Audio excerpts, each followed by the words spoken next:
चलिए world regional geography में हम एक कदम और आगे बढ़ते हैं। पिछले लेक्चर में हमने पार्ट 1 कवर किया था geopolitics of middle east and Indian concerns का, और उसके तहत हम पॉइंट 5 तक पहुंच चुके थे, जिसमें हम एक रीकैप लेते हैं फटाफट कि कौन कौन से पॉइंट्स थे। पहला पॉइंट था Saudi Arabia and Iran, the middle east cold war. Middle east की एक अपनी ही तरह की कोल्ड वॉर।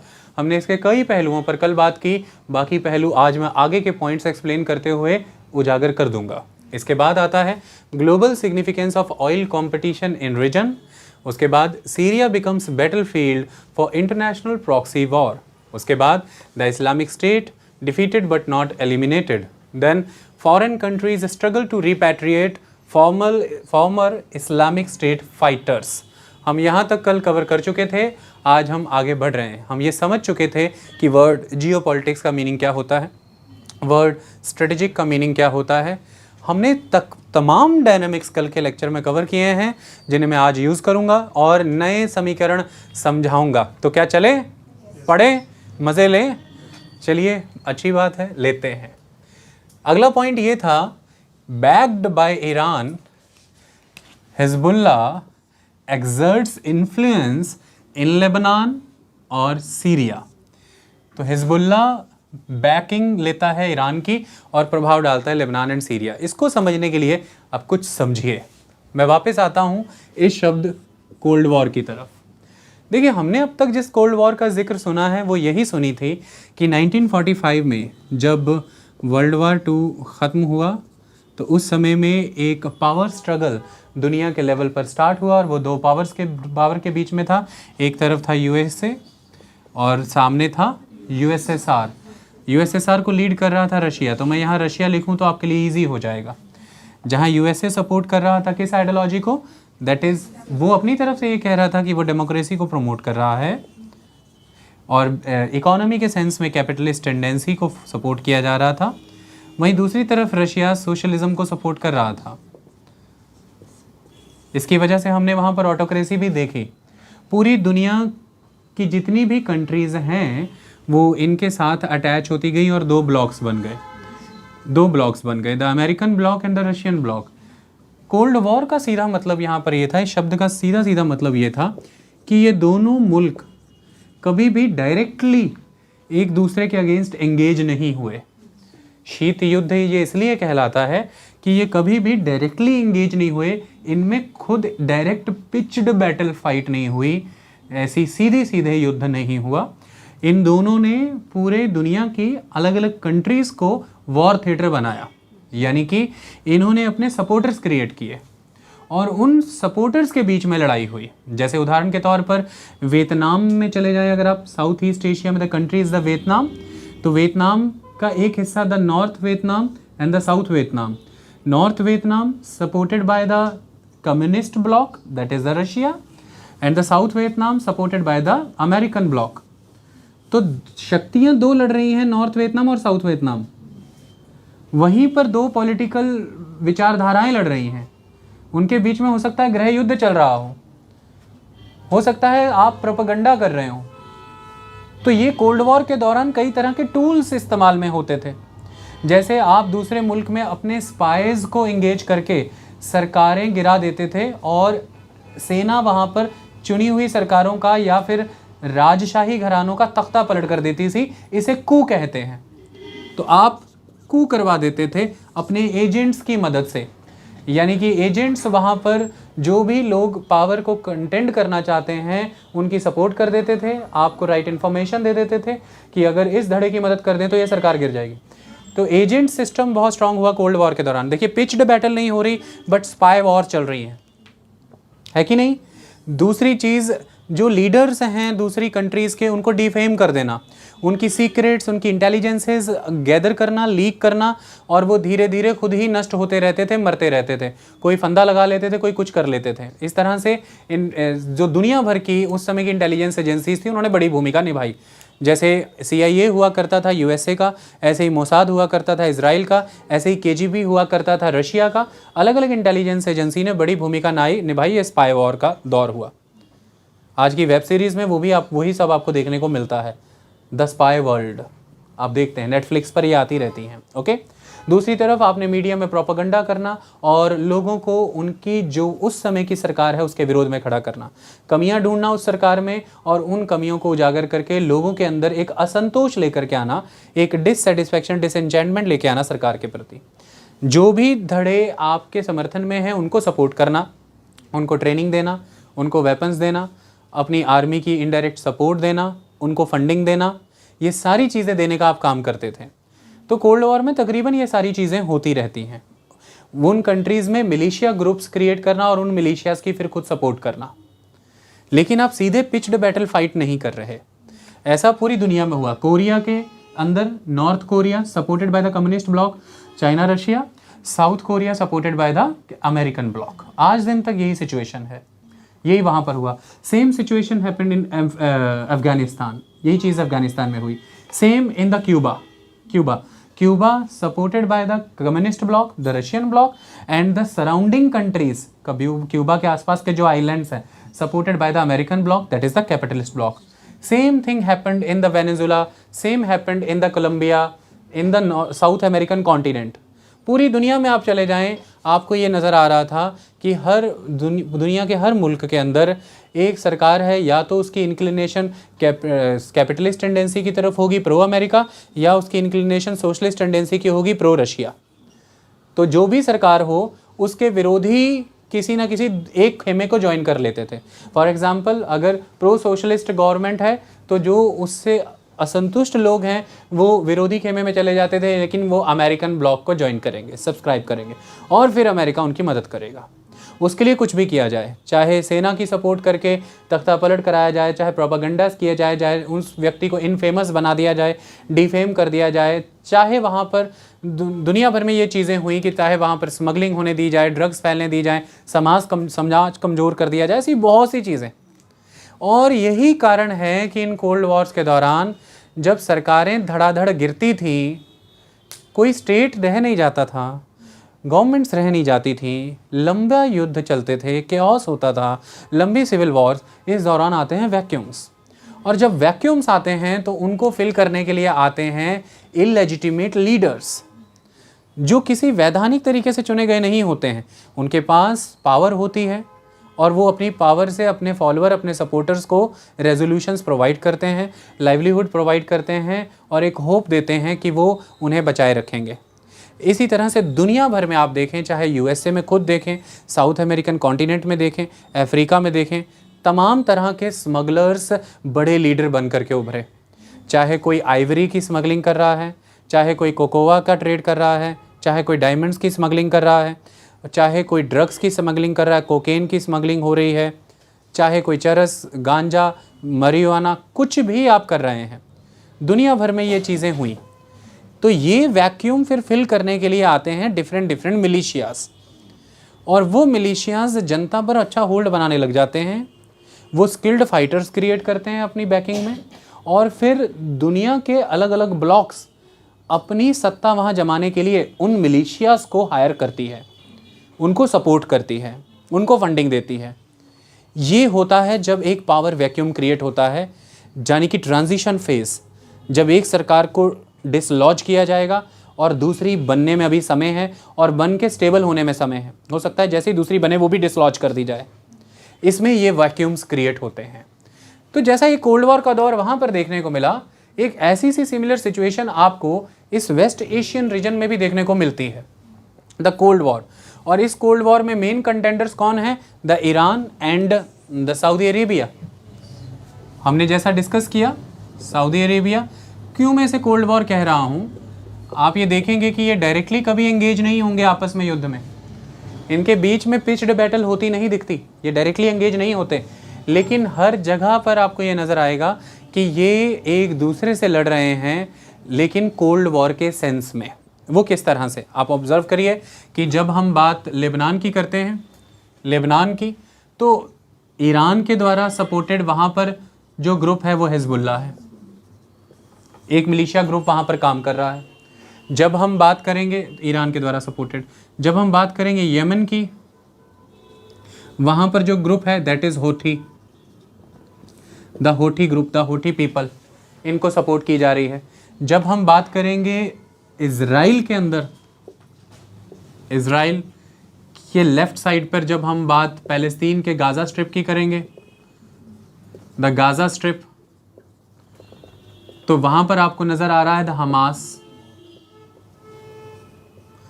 हमास, हिजबुल्ला, होठी, इस तरह के समूह आपको नजर आ रहे हैं।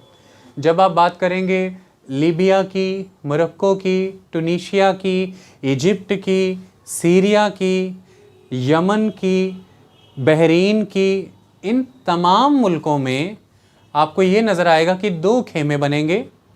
एक खेमा जो कि शायद रूलिंग गवर्नमेंट का होगा, जिसे सपोर्ट कर रहे होंगे the Sunni Arabians, the Saudi Arabians, the Sunnis Saudi Arabians, और जो भी उनके विरोधी होंगे द प्रोटेस्टर्स, द रिबेल्स, उनको सपोर्ट करते हुए आप नज़र आएंगे द इरानियंस।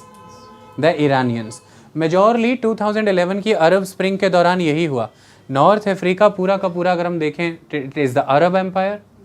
उसके तहत जितनी भी कंट्रीज़ थी, उन कंट्रीज़ में जो रूलिंग पावर थी, उन रूलिंग पावर्स को सपोर्ट इनडायरेक्ट मैनर में सऊदी अरेबिया कर रहा था। लेकिन दूसरी तरफ जो रिबेल्स थे, जो प्रोटेस्टर्स थे, उनको सपोर्ट ईरान की तरफ से दी जा रही थी, द शियाज। ओके, ठीक ऐसी ही चीज़ अरब के उस वेस्ट एशियन रीजन में भी हुई। तो दोनों ही गुटों से संबंधित मिलिशियाज एग्जिस्ट करते हैं। इम्पॉर्टेंट मिलिशियाज के नाम जैसे कि हिजबुल्ला एक समय का इम्पॉर्टेंट मिलिशिया ग्रुप था, आज तो एक इम्पॉर्टेंट पॉलिटिकल मिलिट्री ग्रुप बना हुआ है लेबनान का।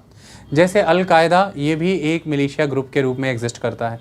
जैसे होठी, ये भी मिलिशिया ग्रुप्स हैं। जैसे ISIS, ये भी मिलिशिया ग्रुप हैं। तो ये सभी के सभी मिलिशिया ग्रुप्स सपोर्ट किए जाते हैं या कभी सऊदी अरेबिया के द्वारा या ईरान के द्वारा। मतलब ये सभी कंट्रीज़ में एक सुन्नी मिलिशिया ग्रुप क्रिएट हो जाता है, एक शिया मिलिशिया ग्रुप क्रिएट हो जाता है। शिया मिलिशिया ग्रुप को सपोर्ट करने लग जाता है ईरान, सुन्नी मिलिशिया ग्रुप को सपोर्ट करने लग जाता है सऊदी अरेबिया। इस तरह से दोनों ही अपने अपने मिलिशिया ग्रुप को सपोर्ट करते हुए एक दूसरे से इनडायरेक्ट वॉर करते हैं, कोल्ड वॉर जैसी परिस्थिति बनती है। सिर्फ यही नहीं होता कि मिलिशियाज को सपोर्ट किया जाता है, इन दोनों के द्वारा कोशिश की जाती है कि मीडिया चैनल्स के वाया दोनों ही सेक्ट, एथनिसिटी, आइडियोलॉजी, दोनों कंट्रीज़ के खिलाफ एक मिसगिविंग प्रोवाइड की जाए, यानी कि एक मिस इन्फॉर्मेशन स्प्रेड की जाए, उसके विरुद्ध माहौल बनाया जाए। तो मीडिया के वाया बड़ा प्रोपेगेंडा किया जाता है, स्पाइस को यूज़ किया जाता है, वेपन्स एक दूसरे के अगेंस्ट मोबिलाइज़ किए जाते हैं, फंडिंग मोबिलाइज़ की जाती है, एक दूसरे के ऊपर सैंक्शंस और एम्बार्गोज लगवाने की कोशिश की जाती है, अपने सपोर्ट में खेमे बनाए जाते हैं, जैसे कि काउंसिल्स या कॉरपोरेशंस बनाई जाती हैं या लीग्स बनाई जाती हैं। इस तरह के सारे प्रयास किए जाते हैं और फिर दुनिया भर की बड़ी थोड़ा खोल दो, दुनिया भर की बड़ी शक्तियाँ जिसका पलड़ा भारा देखती हैं और अपना वेस्टेड इंटरेस्ट सर्व होते देखती हैं, उसके साथ आकर के अटैच होना शुरू हो जाती हैं। ये माहौल क्रिएट होता है और इसी माहौल के तहत ये चीज़ आती है कि जो हिजबुल्ला जैसी चीज़ें ये लेबनान में बनती हैं और नेचुरली ईरान उसका क्यों सपोर्ट करता है वो हम जानते हैं। हिजबुल्ला एक शिया सेक्ट से बिलोंग होने वाली, आज के समय में आप उसे पॉलिटिकल पार्टी भी कह सकते हैं, लेबनान को कंट्रोल करती है और वहाँ से वो इज़राइल में कई तरह की ऐसी डिवास्टेटिंग एक्टिविटीज़ करती हैं जिससे ज्यूइश लोग अपने आप को थ्रेटेंड पाते हैं। और यही एक्टिविटीज़ के लिए एंटी ज्यूइश स्टैंड्स रखते हुए पहला, और दूसरा मुस्लिम जगत की लीडरशिप अज्यूम करने की चाहत दूसरी बात, ये दोनों कारणों से ईरान सपोर्ट करता है हिजबुल्ला को अगेंस्ट द इज़राइल। आई बात समझ में? लेकिन होता क्या है, पूरी तरह से यहाँ की राजनीतिक व्यवस्था अस्त व्यस्त हो जाती है, अनस्टेबल हो जाती है। आई बात समझ में? सवाल ये पैदा होता है कि ये जितनी चीज़ें हम पढ़ रहे हैं, इनके रूट में सऊदी अरेबिया वर्सेस ईरान नज़र आ रहा है। ऐसा माहौल है क्यों? ये दोनों में एक ऐसी कोल्ड वॉर की कहानी है क्यों? जरा इसे समझें। इसके समझने की कहानी, शिया सुन्नी एस्पेक्ट तो हमने समझ लिया, थोड़ी इसके ओरिजिन की तरफ आती है। देखिए, हम जब सऊदी अरेबिया की बात करते हैं, कतर की बात करते हैं, यूनाइटेड अरब अमीरात की बात करते हैं, इन मुल्क मतलब अरेबियन पेनिनसुला रीजन की बात करते हैं, इसका अधिकतर क्षेत्र हमने देखा कि वर्ल्ड वार 1 के बाद ब्रिटिश कंट्रोल में आ गया। उसके पहले तक यहाँ पर कंट्रोल हुआ करता था ओटोमन तुर्किश रूलर का। हमने अब तक ब्रिटिश कंट्रोल के तहत आने वाले इलाकों में से पैलेस्तीन यानी कि इजराइल और जॉर्डन की कहानी तो समझी। आगे आने वाले दिनों में हम सऊदी अरेबिया और बाकी मुल्क भी पढ़ेंगे, लेकिन आज के लिए इस लेक्चर की मर्यादा के मुताबिक ये समझिए कि ब्रिटिशर्स का वहाँ पर कंट्रोल रहा और ब्रिटिशर्स ने धीरे धीरे उन कंट्रीज़ में फिर नई पावर्स इंस्टॉल करके उन्हें फ्रीडम देना शुरू की। ये जो इलाका हुआ करता था अरेबियन पेनिनसुला का, ये कई कबीलों के द्वारा बसाया गया इलाका था। पैगंबर मोहम्मद भी खुद एक ट्राइब से ही बिलोंग करते थे, तो कई अलग अलग ट्राइबल ग्रुप्स यहाँ पर एग्जिस्ट किया करते थे। हर ट्राइबल ग्रुप अपनी अपनी दावेदारी पेश करता है कि हमें यहाँ पर स्थापित होना बनता है। ऐसे में 1932 का समय है जब ब्रिटिशर्स सऊदी अरेबिया को एक ट्राइबल ग्रुप के हवाले दे करके चले जाते हैं। वही ट्राइबल ग्रुप वहाँ की रॉयल फैमिली के रूप में आज दिन तक एग्जिस्ट कर रहा है। अलग अलग मुल्कों में अलग अलग ट्राइबल ग्रुप्स का कंट्रोल रहा, मैं अभी आपको उनके बारे में दिखाऊंगा। वही घराने, उस जनजाति को रिप्रेजेंट करने वाले वो घराने आज यहाँ के शासक बने हुए हैं। 1938 में वहाँ पर ऑयल डिस्कवर हो जाता है सऊदी अरेबिया में और बड़े पैमाने पर उस ऑयल की डिस्कवरी डायनामिक्स बदल देती है सऊदी अरेबिया के। वो इंफ्रास्ट्रक्चर डेवलपमेंट की तरफ चला जाता है, अच्छी बढ़िया शहरों का निर्माण, बिजली, पानी, अच्छा लिविंग स्टैंडर्ड, इकोनॉमिक एक्टिविटीज़, बड़ी बड़ी इमारतें, यानी कि ऑयल की डिस्कवरी के बाद सऊदी अरेबिया प्रोग्रेस के पाथ पर चला जाता है और ऑयल डिस्कवरी के साथ ही बड़ी इकोनॉमिक पावर के रूप में अमेरिका का इंटरेस्ट इमीडिएटली सऊदी अरेबिया की तरफ आता है और अमेरिकन कंपनीज़ और ब्रिटिश कंपनीज सऊदी अरेबिया में जमकर इन्वेस्ट करती हैं उस ऑयल की एक्सप्लॉयटेशन के लिए। तो अमेरिका सऊदी अरेबिया के संबंध यहाँ से हो गए। दूसरा, सऊदी अरेबिया में ही मक्का और मदीना है, जिसके कारण ये इस्लामी जगत के दो इम्पॉर्टेंट पायस प्लेसेस हैं और वो वहीं पर फॉल करते हैं। इस कारण अगला कारण डोमिनेटेड सुन्नी कम्युनिटी है सऊदी अरेबिया में और विश्व भर में मुस्लिम जगत में 85% से अराउंड सुन्नीज़ ही हैं। इन सब कारणों से सऊदी अरेबिया और उसकी वो ट्राइब जो सऊदी अरेबिया को कंट्रोल कर रही है वो एक डोमिनेंट रीजनल फोर्स बन करके पैदा हुई इस्लामिक सोसाइटी के अंदर। एक तो उसको अमेरिका की बैकिंग थी, एक उसकी डेवलपमेंट का प्रोसेस बहुत अर्ली स्टार्ट हो गया, उसके पास एक प्रीशियस रिसोर्स फाइंड आउट हुआ जो कि बहुत ज़्यादा था, बहुत बड़ी अमाउंट में था। और सऊदी अरेबिया का साइज़ भी अरेबियन पेनिनसुला में 80% है। अरेबियन पेनिनसुला का 80% वो ऑक्यूपाई करता है, साइज़ वाइज वो बहुत बड़ा था। इनके साथ साथ अगर हम ईरान के ओरिजिन की बात करें, अलग अलग समय पर उसके अलग अलग इलाकों पर अलग अलग ताकतों का कंट्रोल रहा। मैं कुछ पिक्चर्स के माध्यम से आपको दिखाना चाहता हूं ताकि आप थोड़ा समझ पाएँ। हम उतनी पुराने इतिहास में नहीं जाएंगे, लेकिन हम कहाँ अपनी स्टोरी को बैक कर पाएँ उसके लिए ये मैं आपको दिखाना चाहता हूँ। आप इसे देख लीजिए, चीज़ों को समझ जाएंगे। समझ आ रहा है? ठीक है, पंखा चला दें, नींद तो नहीं आती? आएगी तो फिर चलाएंगे। चलिए, सबसे पहले यहाँ पर देखिए समवेयर अराउंड 1800 के अराउंड अगर हम देखें तो ईरान का ये जो इलाका है लगभग नॉर्थ ईस्ट, नॉर्थ वेस्ट और मिड से ऊपर उत्तर का इलाका ये रशिया के कंट्रोल में है।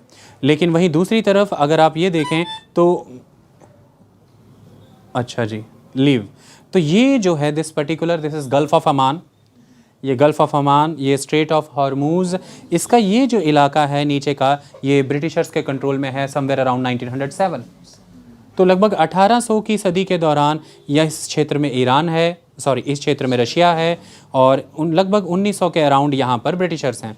समीकरण आगे बढ़ते हैं, ब्रिटिशर्स और रशियंस ही कंटेंट कर रहे हैं इस पावर के लिए। आगे की इमेज देखिए, समवेयर अराउंड द 1941 जब सेकेंड वर्ल्ड वॉर चल रहा था उस समय में रशिया का इलाका घटता है, वो ऊपर की ओर सिमटता है, लेकिन स्टिल वो प्रेजेंट है ईरान में। वहीं दूसरी तरफ आप देखेंगे तो ब्रिटेन की लोकेशन थोड़ी चेंज होती है बट उसका इलाका बढ़ता है। ब्रिटेन का इलाका बढ़ गया 1941 में, इम्पॉर्टेंट पोजीशन वो ले गया। ईरान लगभग 2424 किलोमीटर की उसकी ये कोस्ट लाइन है। This is somewhere around 2424 kilometre coast line of the Iran in the Persian gulf and the gulf of Oman. यही नहीं, उसके पास एक कॉम्प्रिहेंसिव 700 किलोमीटर की कोस्ट लाइन है इन द कैस्पियन सी।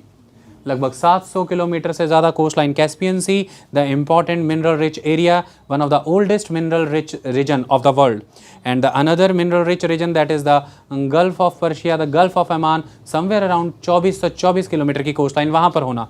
तो एक अच्छी खासी 3100-3200 किलोमीटर की 3100-3200 के अराउंड कोस्ट लाइन होना ईरान की अपनी मजबूती को दर्शाता है। तो ईरान कोई कमज़ोर मुल्क तो था नहीं नेचुरल रिसोर्सेज वाइज। तो ये ब्रिटेन है। इसके बाद सिचुएशन यहाँ पर बदलेगी। अब ये मैंने 1941 कहा, इसके बाद चीज़ें बदलेंगी। ईरान में एक शासक हैं मोहम्मद रज़ा शाह पहलवी, यहाँ से डायनेमिक्स बदल जाएंगे। मोहम्मद रज़ा शाह पहलवी जो हुआ करते थे, इनकी आइडियोलॉजी ये थी कि वो एक सेकुलर ईरान इस्टेब्लिश करेंगे जो वेस्टर्न आइडियाज़ के हिसाब से विकसित होगा। तो ईरान की उस समय की फुटेजेस आज की डेट में बहुत वायरल हैं। आप इंस्टाग्राम पर जाइए, कई जगहों पर जाइए, तो आपको बताया जाएगा कि 1979 के पहले का ईरान कैसा हुआ करता था। क्लब्स हुआ करते थे, पब्स हुआ करते थे, रिजॉर्ट्स में लोग घूमा करते थे, बीच का मज़ा लिया करते थे, हर तरह की ड्रेसेस वहाँ पर अलाउड थी। फीमेल कई तरह की ड्रेसेस में, लिबर्टी में आपको दिखेंगी, आज़ादी में आपको एक तरह से दिखेंगी। एक ऐसी जीवन शैली थी, गाड़ियों में घूमना फिरना, मतलब जो कल्चर वेस्टर्न सोसाइटी से अक्सर जोड़ करके देखा जाता है, वैसा आपको मोहम्मद रज़ा साहब पहलवी के समय में दिखेगा। समवेयर अराउंड 1953 टू 1979 के बीच में ईरान ऐसा एग्जिस्ट करता था। लेकिन जो ईरान में समाज है, एक बड़ा समाज, जिसको इस बात की चिंता थी कि हमारी सांस्कृतिक धरोहर खत्म हो रही है, हमारी कल्चरल हेरिटेज को ये लाइफस्टाइल थ्रेट है, हमें नष्ट किया जा रहा है, वेस्टर्न वर्ल्ड धीरे धीरे हमें खा जाएगा, और उसके लिए जिम्मेदार हैं ये पहलवी शासक, ये शाह ऑफ ईरान, और particular person the Mohammad Reza Shah Pahlavi, जिन्हें रज़ा शाह कह के भी पुकारा जाता है। मैं आपको इनकी इमेज दिखा देना चाहता हूँ, आप एक बार देख लीजिए। तो ये मोहम्मद रज़ा शाह पहलवी, एक अलग ही ईरान था इनके समय का। हम ईरान पढ़ने वाले हैं, याद रखिए, तब हम चीज़ों को डिटेल में भी करेंगे। ओके, अब इस समय तक तो एक सिचुएशन है, इस Saudi Arabia supported by west, particularly America, Iran supported by west, particularly America, दोनों ही सपोर्टेड बाय वेस्ट हैं। तो अभी कन्फ्लिक्ट के उतने चांसेस तो है नहीं, लेकिन फिर भी दोनों में एक बड़ा डिफरेंस तो था, the difference of ethnicity, but एक सिमिलरिटी भी थी, द कॉमन रिलीजन। चीज़ें कहीं ना कहीं मैनेज होती रहीं, कोई उतनी समस्याएं नहीं आई। समस्याएं कब आती हैं? 1979 में उस कल्चरल डिग्रेडेशन जो वहाँ का समाज मानता है, ईरान का बड़ा समाज, उससे निपटने के लिए एक मूवमेंट खड़ी की गई। और ये किन्होंने की? आयतुल्लाह रूहुल्लाह ख़ोमेनी, ख़ोमेनी के नाम से ये ज़्यादा जाने जाते हैं। आयतुल्लाह ख़ोमेनी भी आप इन्हें कहते हैं, मैं उनकी इमेज भी आपको दिखाऊंगा। आयतुल्लाह रूहुल्लाह ख़ोमेनी की इस लीडरशिप में हुए कैंपेन ने कब ईरानियन रेवोल्यूशन की शक्ल ले ली, ये किसी को समझ ही नहीं आया।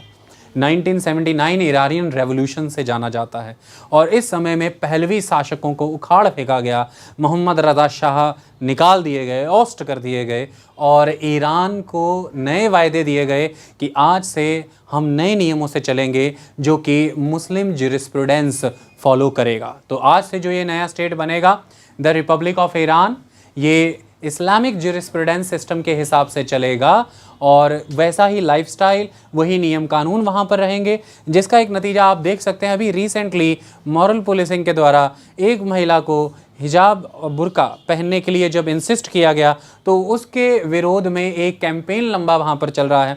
वो इंसिस्ट इसलिए किया, मॉरल पुलिसिंग का कल्चर वहाँ पर यही है, क्योंकि हमने पहले लेक्चर भी लगाए हैं कि यहाँ पर जो सोसाइटी है वो इस्लामिक ज्यूरिस्प्रूडेंस सिस्टम के हिसाब से चल रही है, यानी कि रिलीजियस लॉज जो है वो यहाँ की सोसाइटी को चला रहे हैं। और इस चीज़ की शुरुआत 1979 के ईरानियन रेवोल्यूशन के द्वारा ही हुई। आयतुल्लाह ख़ोमेनी इसके लीडर थे। ओके, इतनी बात समझ में आ गई? बदल गया ईरान, शिया कल्चर पैरामाउंट हो गया ईरान में। तो यहाँ पर अब एक चीज़ देखिए कि शियाज चैंपियन हो गए हैं एक बात के। किस बात के? आप समझ नहीं पा रहे। शियाज क्यों थ्रेट हो गए हैं? ईरान थ्रेट क्यों बन गया सारे अरब वर्ल्ड के लिए? शियाज यहाँ पर इस बात के चैंपियन हो गए हैं कि चाहे मक्का और मदीना सऊदी अरेबिया में है, बिल्कुल करेक्ट है, इस्लाम के मेन सेंटर वहाँ हैं और उसके कस्टडियन के तौर पर सऊदी अरेबियन राजघराने वहाँ हैं, ठीक है, लेकिन इस्लाम को रीइंस्टेट करने का काम हमने किया है 1979 में। इस्लाम को जिन पाश्चात्य शक्तियों से, वेस्टर्न पावर से खतरा था, हमने उनसे निपटने का काम किया है। हम मजबूत होकर के खड़े हुए हैं। तो इस्लाम को उसकी ग्लोरी पर ले जाने, इस्लामिक ज्यूरिस्प्रूडेंस को सही मायने में लड़ करके स्थापित करने और इस्लामिक नियमों को से ज़िंदगी चलाने, राज्य को चलाने का यदि कोई काम किया है तो वो हमने किया है। तो वो खुद को असर्ट करना शुरू हुए